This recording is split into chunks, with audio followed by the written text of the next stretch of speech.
72 గంటల్లోనే ఫోన్లోని అద్భుతమైన జ్యోతిష్య పరిష్కారం చూపిస్తారు. నమ్మండి, నమ్మకపోండి, ఇది నిజం. శ్మశాన కాళి రుద్ర చౌడీదేవి ఆరాధకులు నంబర్ 1 వశీకరణ స్పెషలిస్ట్. గురూజీ మనిషి పుట్టుక నుండి చనిపోయే వరకు వచ్చే అన్ని క్లిష్టమైన సమస్యలకు పరిష్కారం ఇక్కడ లభిస్తుంది. విద్య, ఉద్యోగం, వ్యవహారం, స్త్రీ ప్రేమ, పెళ్లి, సంతానం, స్త్రీ పురుష వశీకరణం, భూవశం, భార్యాభర్తల కలహాలు, కోర్టు సమస్యలు, విడాకుల సమస్యలు, చేతబడి, అప్పుల బాధ, ఇంకా మీకు ఎలాంటి సమస్యలు ఉన్నా 72 గంటల్లోనే శాశ్వత ఓం నమః శివాయ. ఓం నమో నారాయణాయ. కర్మ నివారణ కాళభైరవాయ నమో నమః. ఓం కాళకాలాయ విద్మహే కాళాతీతాయ ధీమహి తన్నో నరదృష్టి నివారణ కాళభైరవ ప్రచోదయాత్. హరి ఓం. ఓం మహాదేవ్యై చ విద్మహే విష్ణుపత్నీ చ ధీమహి తన్నో మహాలక్ష్మి ప్రచోదయాత్. హరి ఓం. మా ఛానల్కి స్వాగతం.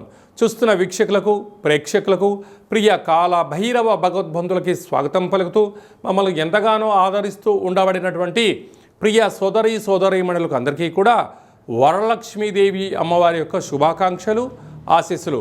శ్రావణ మాసంలో అందరికీ శుభాలను, జయాలను, ఐశ్వర్యాలను ప్రసాదించాలని, విద్యార్థులకు విద్యాలక్ష్మిగా, ఉద్యోగస్తులకు ఉద్యోగలక్ష్మిగా, వ్యాపారస్తులకు వ్యాపారలక్ష్మిగా, ఐశ్వర్యవంతులకు ఐశ్వర్యలక్ష్మిగా ప్రసాదించాలని మనసారా కోరుకుంటూ ఆశీర్వచనం. 1/8/2025 నుండి 15/8/2025 వరకు పుట్టినటువంటి వారందరూ కూడా ముందస్తుగా జన్మదిన శుభాకాంక్షలు. గతంలో వివాహం చేసుకున్న వారికి వివాహ వార్షికోత్సవ శుభాకాంక్షలు. ద్వాదశ రాశుల్లో గ్రహ గమనాల్ని ఓసారి వీక్షింపచేద్దాం. మిథున రాశిలో 12 సంవత్సరముల తర్వాత గురువు మరియు శుక్ర భగవానుడు సంయోగ సంచార స్థితి. కర్కాటక రాశిలో రవి బుధ సంచార స్థితి, బుధాదిత్య రాజయోగము. సింహరాశిలో కేతు సంచార స్థితి, కన్యరాశిలో కేతు సంచార స్థితి, కుంభరాశిలో రాహు సంచార స్థితి, మీనరాశిలో శని భగవానుని వక్రగమన సంచార స్థితితో ద్వాదశ రాశుల్లో గ్రహ గమనాలు ఈ విధంగా ఉన్నాయి. మనకు శ్రావణ మాసంలో ముఖ్యమైనటువంటి పండగల గురించి క్లుప్తంగా, సవివరంగా, సంపూర్ణంగా తెలుసుకుందాం. 1వ తారీఖు 8వ నెల 2025 శ్రావణ మాస శుద్ధ అష్టమి శుక్రవారము సందర్భంగా ఆ రోజు స్వాతి నక్షత్రం అయింది కనుక స్వాతి నక్షత్రంలోనే సాక్షాత్గా మహాలక్ష్మీదేవి అమ్మవారు జన్మించడం జరిగింది కనుక కళౌ వెంకటనాయక అనగా వెంకటేశ్వర స్వామి వారిని స్మరించడం, ధ్యానించడం. మనము పసుపు రంగు వస్త్రంలో 27 నాణెములను ఉంచి, కొబ్బరికాయను ఉంచి, నవధాన్యాలను ఉంచి ముడుపు కట్టడం వలన వచ్చే సంవత్సరం లోపల లక్ష్మీదేవి మన ఇంట స్థిర నివాసంగా ఉంటుందని చెప్పి గమనించాలి. 8వ తారీఖు 8వ నెల చాలా అరుదైనటువంటి కాంబినేషన్.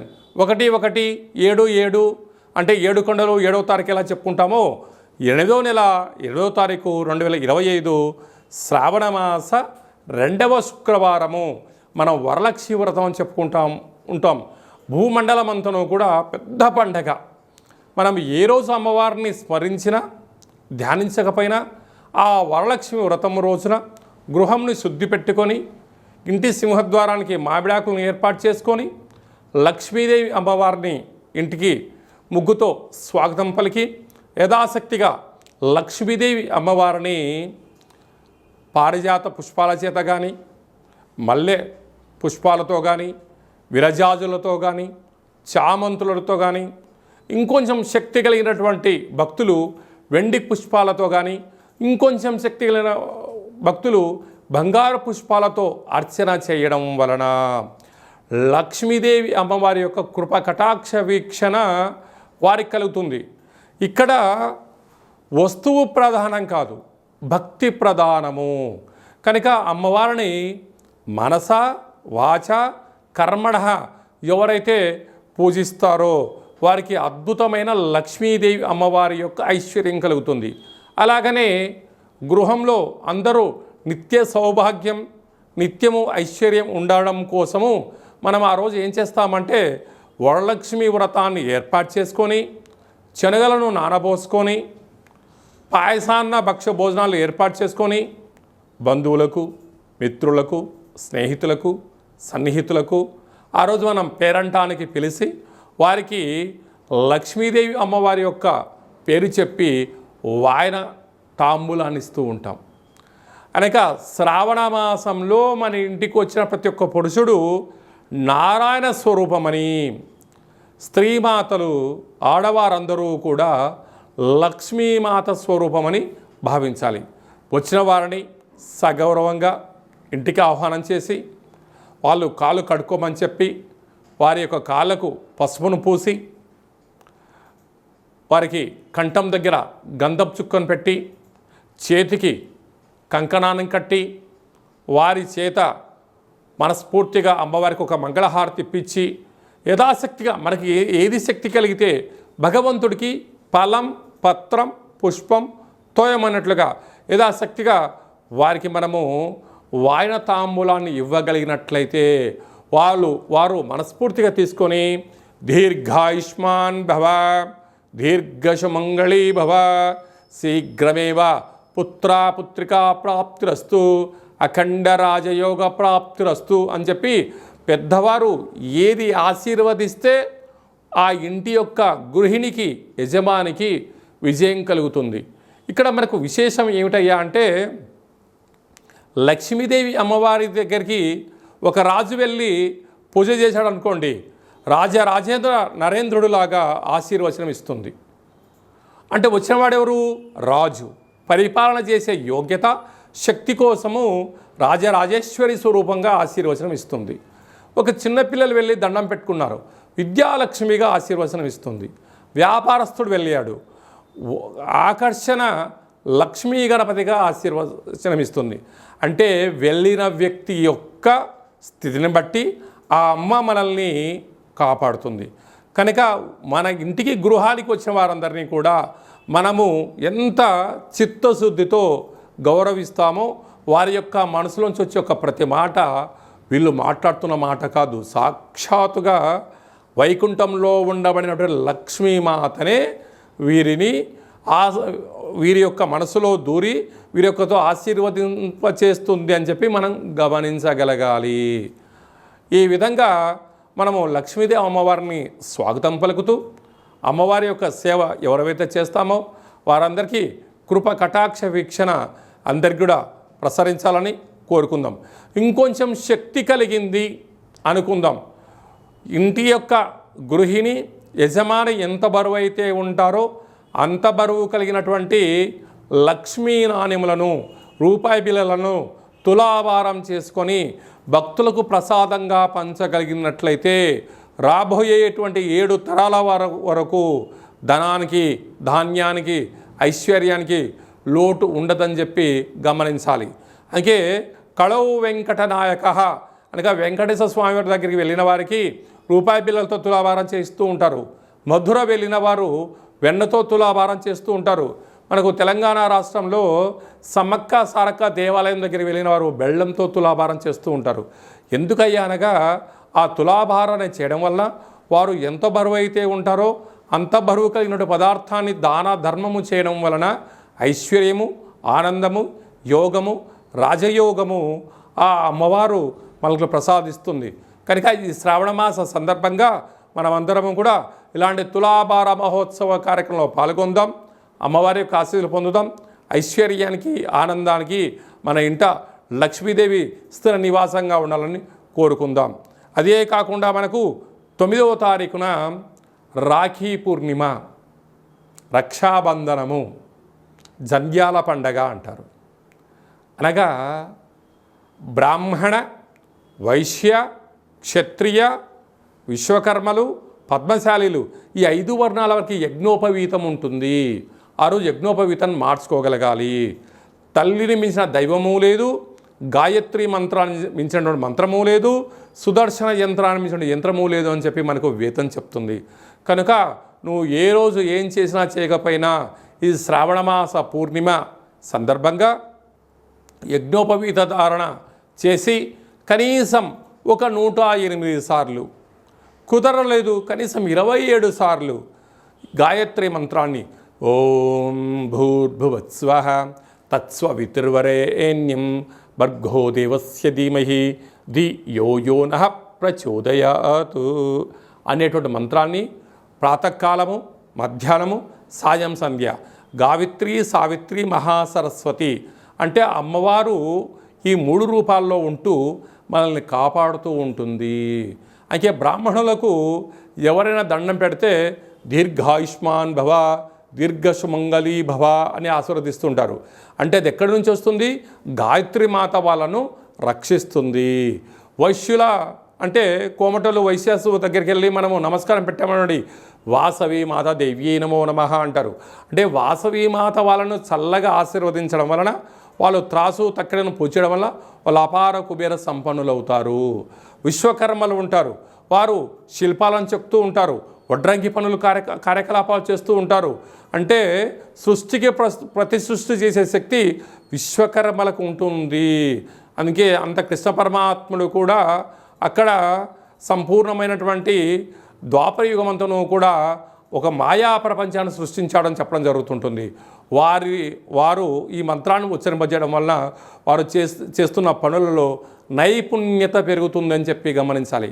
అలాగనే పద్మశాలీసు వారు లేకపోతే దేవతలకు, మనుషులకు వస్త్రధారణ లేదు. కనుక వారు మంచి వస్త్రాలు నేచి వారు మనకు మంచి వస్త్రాలు అందజేయగలగాలంటే వారు ఈ 5 వర్ణాల వాళ్ళు యజ్ఞోపవీతం ధరింపచేయాలని చెప్పి తప్పక గుర్తుపెట్టుకోవాలి.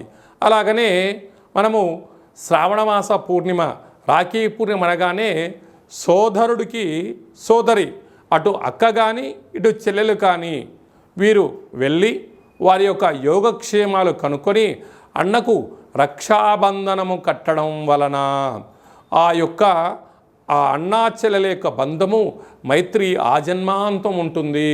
చూడండి, మనం అమ్మ అంటాం అంటే 2 పెదాలు కలుస్తాయి, నాన్న అంటాం 2 పెదాలు విడిపోతాయి. కానీ అన్న అనగానే అమ్మలో సగభాగం, నాన్నలో సగభాగం. అంటే అమ్మలో సగభాగం, నాన్నలో సగభాగం. అలాంటి సోదరుడికి సోదరీమణులు వెళ్ళి రక్షాబంధనాన్ని కట్టి వారి యొక్క ఆశీర్వచనం తీసుకొని వారి నోటిని తీపి చేయడం వలన వారు ఆజన్మాంతంగా బావమరిది బతుకు కోరుతాడు అని చెప్పి మనకు ధర్మాలు చెప్తూ ఉంటాయి.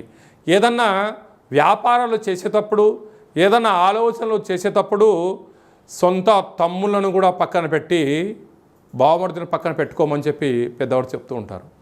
ఎందుకనగా తన చెల్లెలి క్షేమాన్ని తన అన్న కోరుకుంటాడు, భావక్షేమాన్ని బావమరిది కోరుకుంటాడు. కనుక ఇలాంటి రక్షాబంధనము రోజునన్నా కనీసం అండదమ్ముళ్ళు, అక్కా చెల్లెలు కలిసి ఒక వేడుకగా చేసుకునే ప్రయత్నం చేయగలగాలి. అంటే 64,000 జీవరాశులలో అత్యుత్తమైన మానవ జన్మ. ఈ జన్మలో తెలుసో తెలియకో ఒక తల్లి గర్భం నుంచి మనం అందరం బయటకు వచ్చాం. కనుక ఆ రక్త సంబంధము అనేటువంటిది ఇలాంటి రోజులలోనైనా కలిసి అన్నక్షేమ కార్యక్రమాలు, సోదరి యోగక్షేమాలు, ఒకరినొకరు ఉభయ కుశలోపరి అని తెలియచేయడం కోసమే మన సనాతన హిందూ ధర్మం పెట్టింది. చూడండి, మన సనాతన ధర్మంలో ఎంతటి గొప్పతనం ఉందో. మనకు నాగల చవితి రోజు పుట్టలో పాలు పోస్తాం, భూమాతకు పూజ చేస్తాం. అలాగనే వృషభాలకు పూజ చేస్తాం, అంటే జంతువులకు పూజ చేస్తాం. సోదరీమణులకు శ్రావణ మాసంలో వసుదైక కుటుంబము అనగా అందరం కలిపి ఒక చోట చేసుకొని వేడుకను చేసుకుంటాం. అందుకే మన సనాతన సాంప్రదాయానికి అంత పెద్ద గొప్ప విలువలు, అంత పెద్ద ఐశ్వర్య జీవన విధానం ఉంటుంది. కనుక చిన్న చిన్న పొరపాట్లు ఇట అండదమ్ముళ్ళు చేయొచ్చు, అక్కా చెల్లెలు చేయొచ్చు. కానీ ఇలాంటి శుభ సందర్భంలోనైనా వాటన్నిటినీ మర్చిపోయి కలుపుకొని ప్రయాణం చేయగలిగితే తల్లి తండ్రి ఉండబడిన వారు నా పిల్లలు కలిసి ఉంటున్నారు అని చెప్పి తల్లిదండ్రులు ఎంతో ఆనందపడతారు. తల్లిదండ్రులు లేనటువంటి వారందరూ నేను లేకపోయినా నా కొడుకు నా కూతురుతో మైత్రిని మంచి స్నేహ సంబంధాన్ని కలిసి ఉంచుకుంటాడని చెప్పి గతించిన పితృదేవతలు ఆశీర్వచనం వలన ఇరువురు కుటుంబాలు బాగుంటాయి, ఇరువురు యొక్క వంశము ఆ చంద్రార్కం వరకు కలిసి ఉంటుందని చెప్పి మనకు వేదం చెప్తుంది. కనుక మనిషి అనేటువంటి వారు చిన్న చిన్న తప్పులు చేస్తూ ఉంటారు. చెల్లెలు ఏదో తప్పు చేసిండొచ్చు, అన్న కూడా ఏదో అనిండొచ్చు. కానీ ఇలాంటి సందర్భాలలో దయచేసి ఏది మనసులో ఉంచుకోవద్దు. అన్నీ మర్చిపోయి అన్న చెల్లెలతో మాట్లాడడంలో తప్పలేదు, చెల్లెలు వచ్చి అన్నతో మాట్లాడడం తప్పలేదు, ఇరువురు కుటుంబాల్లో ఎవరు కుటుంబానికి వెళ్ళినా తప్పలేదు. వెళ్ళి ఆ యొక్క రక్త సంబంధాన్ని ఈ జన్మకే మనం రక్త సంబంధమే ఉంటాం కనుక ఈ జన్మలో ఉండబడినటువంటి మైత్రి బంధాన్ని కాపాడుకుందాం. భావితరాలలో మన పిల్లల్ని కూడా వారికి మన రక్త సంబంధం ఇది, నువ్వు చెల్లెలతో ఇలా ఉండాలి, నువ్వు అన్నతో ఇలా ఉండాలని మనం ఆచరింపచేస్తే మన పిల్లలు ఆచరింపచేస్తారు. మనం ఆచరించలేదు, మన పిల్లలు ఆచరింపచేయరు.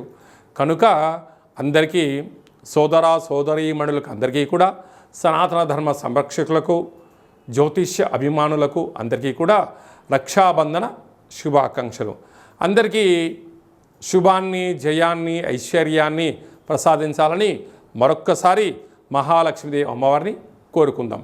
ఇంకనూ మనము శ్రావణ మాసంలో విజయాన్ని సాధించగలగాలి అన్నట్లయితే మనకు శ్రావణ మాసంలో శుక్రవారం రోజున ఉతికిన వస్త్రాలు ధరింపజేయడం, ఇంట్లో మనము లక్ష్మీదేవి అమ్మవారికి పూజ చేయడం, సంపూర్ణమైన ఐశ్వర్య జీవనాన్ని పొందడం, మనకు ఏది కలిగితే అది శక్త్యానుసారంగా వాయనాన్ని తాంబూలం ఇవ్వడం, స్త్రీమాతకు ఒక మంచి విస్తర వేసి భోజనాన్ని ఏర్పాటు చేయడం, పసిపిల్లలకు చిన్న చాక్లెట్ల లాంటివి ఏర్పాటు చేయగలిగినట్లయితే జాతకంలో ఉండబడినటువంటి గ్రహదోషం తొలగి ఐశ్వర్యం కలుగుతుందని చెప్పి కూడా మీరు గమనించగలగాలి. ఇంకనూ మనం విజయం సాధించగలగాలి అన్నట్లయితే ఈ యొక్క పాత్ర కంచు పాత్ర, కంచు మోగినట్టు కనకంబు మోగదు గదరా సుమతి అని చెప్పి మనకు సుమతి శతకంలో చెప్పడం జరిగింది. ఇందులో 12 రాసులు అచ్చు వేయడం జరుగుతుంది. ఈ పాత్రను ఇలా ఎడమ చేతులతో పట్టుకొని ఇలా ఒక్కసారి శబ్దం చేస్తే ఈరోజు ఓంకార శబ్దం రావడం ప్రారంభిస్తుంది.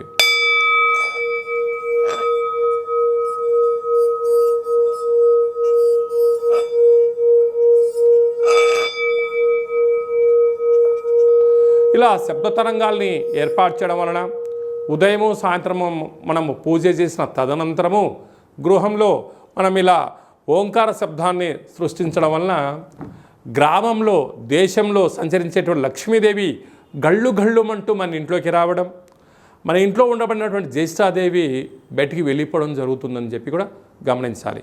ఈ అక్షయ పాత్రతో పాటు మీకు కాళభైరవ స్వామి యొక్క పూజా కార్యక్రమం 27 రకాల వస్తువులతో దిష్టి తీయించడం కూడా జరుగుతుంది. కనుక మనమందరము కూడా ఈ శ్రావణ మాసంలో కాళభైరవ స్వామి వారికి అక్షయ పాత్రను ఇంట్లో ఉంచుకుందాం. ఐశ్వర్యానికి, ఆనందానికి స్వాగతం పలుకుతామని చెప్పి గమనించాలి. మీ వ్యక్తిగత జాతకం తెలుసుకోవాలనుకుంటున్నారా? మీ పేరు, పుట్టినటువంటి తేదీ, నెల, సంవత్సరం, పుట్టిన సమయం రాసి మీరు వాట్సాప్లో పంపించగలిగినట్లయితే 100 సంవత్సరముల జాతకాన్ని సంపూర్ణంగా సవివరంగా వ్రాసి మీకు పంపించి మీరు పుట్టినప్పుడు గ్రహ గమనాలు ఎలా ఉన్నాయి, ప్రస్తుతం ఎలా ఉంటున్నాయి, రాబోయే కాలంలో ఎలా ఉండబోతున్నాయో వివరిస్తూ మీరు విజయం సాధించేంత వరకు మన యొక్క కాళభైరవ ఆశ్రమం దగ్గర నుంచి అన్ని విధాలా మీకు తోడు నీడగా ఉంటామని చెప్పి గమనించగలగాలి. అదే కాకుండా కూడా చాలామందికి పుట్టినటువంటి కాల సమయంలో డేటా బర్తులు లేనటువంటి వారికి మీ పేరు యొక్క మొదటి అక్షరాన్ని అనుసరిస్తూ, రాశిని అనుసరిస్తూ, గవళ ద్వారా అనగా రమణ శాస్త్రం ద్వారా భూత, భవిష్యత్, వర్తమానాన్ని తెలియజేయడం జరుగుతుంది. కనుక జాతకాన్ని తెలుసుకుందాం, జీవితంలో ఉండబడిన అడ్డంకులను తొలగించుకుందాం, ఐశ్వర్యాన్ని, ఆనందాన్ని పొందుదామని చెప్పి గమనించాలి. కనుక ఆసక్తి గలవారు అపాయింట్మెంట్ తీసుకొని సంప్రదించగలరు. అందరికీ ఈ శ్రావణ మాసంలో శుభం, జయం, లాభం జరగాలని కోరుకుంటూ ఆశీర్వచనం. ఓం శతమానం భవతి శతాయు పురుష సతేంద్రియ ఆయుష్యేవేంద్రియే ప్రతిష్టతి. ధనం ధాన్యం బహుపుత్రలాభం శత సంవత్సరం దీర్ఘమాయు. సర్వే జనా సుఖినో భవంతు. లోకా సమస్తా సుఖినో భవంతు. సర్వం మహాలక్ష్మీదేవతార్పణమస్తు. హరి ఓం. ఈ వీడియో మీకు నచ్చినట్టయితే లైక్ చేయండి, షేర్ చేయండి. అందరికన్నా మీ వ్యక్తిగత జాతకాన్ని ముందుగా మీరు తెలుసుకోవాలి అనుకుంటున్నట్లయితే మా ఛానల్ని సబ్స్క్రైబ్ చేసుకోండి, గంట సింబల్ ప్రెస్ చేయండి, అలానే బటన్ కూడా తెలియచేయండి. హిందూ ధర్మాన్ని కాపాడండి. తులారాశి వారు శ్రావణమాస సందర్భంగా వరలక్ష్మీదేవి అమ్మవారిని ఎలాంటి వస్త్ర రంగులతో ఎలాంటి నైవేద్యాలతో పూజించాలో, ఐశ్వర్యాన్ని ఎలా పొందాలో ఈ వీడియోలో తెలుసుకుందాం. తులారాశిలో ఈ నక్షత్రాలు అనగా చిత్తా నక్షత్రంలోని 3వ పాదం, 4వ పాదం, స్వాతి నక్షత్రంలోని 4 పాదాలు, విశాఖ నక్షత్రంలోని 1, 2, 3 పాదములు కలిపితే తులారాశి. రాశాధిపతి శుక్ర భగవానుడు. వీరికి సంతాన స్థానంలో రాహు సంచార స్థితి ఉండడం వలన తల్లిదండ్రుల మాట పిల్లలు, పిల్లల మాట తల్లిదండ్రులు, సకుటుంబ సపరివార సమేతంగా అందరూ కూడా ఒక మాట పైన ఉండగలిగినట్లయితే రుణ రోగ శత్రువులు తగ్గిపోతారని చెప్పి కూడా గమనించాలి. 6వ స్థానంలో శని భగవానుడు జలరాశిలో ఉండడం వలన జలభయం, అగ్నిభయం, మృత్యుభయం, అపమృత్యుభయం అప్పుడప్పుడు కనపడుతూ ఉంటుంది. ఇలాంటి కాల సమయంలో సౌమ్యము, ఓపిక, పట్టుదల, ఎవరితోనైనా ఏదైనా పని చేసేటప్పుడు అది పని అవుతుందా కాదా అని మీ మనసును అడగండి. పని అవుతుంది, మీరు మీ మనసు చెప్పింది వెళ్ళండి. లేదు, కొంతకాలం వెయిట్ చేయండి. దీనివల్ల ఏమవుతుందంటే పెద్ద పెద్ద గండాలు, పెద్ద పెద్ద ఇబ్బందులను సునాయాసంగా మీకు మీరే తప్పించుకునే ప్రయత్నం అవుతుందని చెప్పి కూడా గమనించాలి. అలాగే భాగ్యస్థానంలో 12 సంవత్సరాల తర్వాత శుక్ర భగవానుడు గురుతో కలిసి సంచారం చేయడం వలన వివాహ ప్రయత్నం కలిసి రావడం, నూతనంగా వివాహమైన దంపతులు భార్యకు భర్త, భర్తకు భార్య బహుమతులు ఇచ్చి పుచ్చుకోవడము, ఆ దంపతుల యొక్క బంధము బలోపేతమవుతుంది. స్థిరాస్తులు, చిరాస్తులు, గృహాలు యోగదాయకం అని చెప్పి కూడా గమనించాలి. అలాగనే రాజ్యస్థానంలో బుధాదిత్య రాజయోగం, ప్రమోషను, వ్యాపారాలు, పెట్టుబడులు యోగదాయకం. ప్రభుత్వ అధికారులతో ఇప్పుడు మీరు సఖ్యతగా మీరు మెలగగలిగినట్లయితే గతంలో మీకు రావాల్సిన ధనం రావడం, రుణ సమస్యలు తగ్గిపోవడం, ఆలోచనతో మీరు ముందుకు వెళ్ళగలిగినట్లయితే అధికారుల యొక్క అండదండలు మీ సొంతం కాబోతాయి.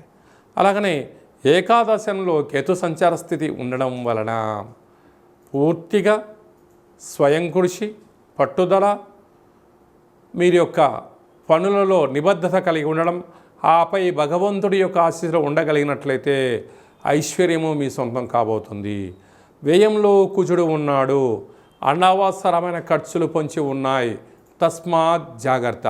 మీ యొక్క జన్మ నక్షత్రం రోజున అష్టమి పూర్ణిమ తిథి అందున దూరావాయు జల ప్రయాణాలు చేయవద్దు.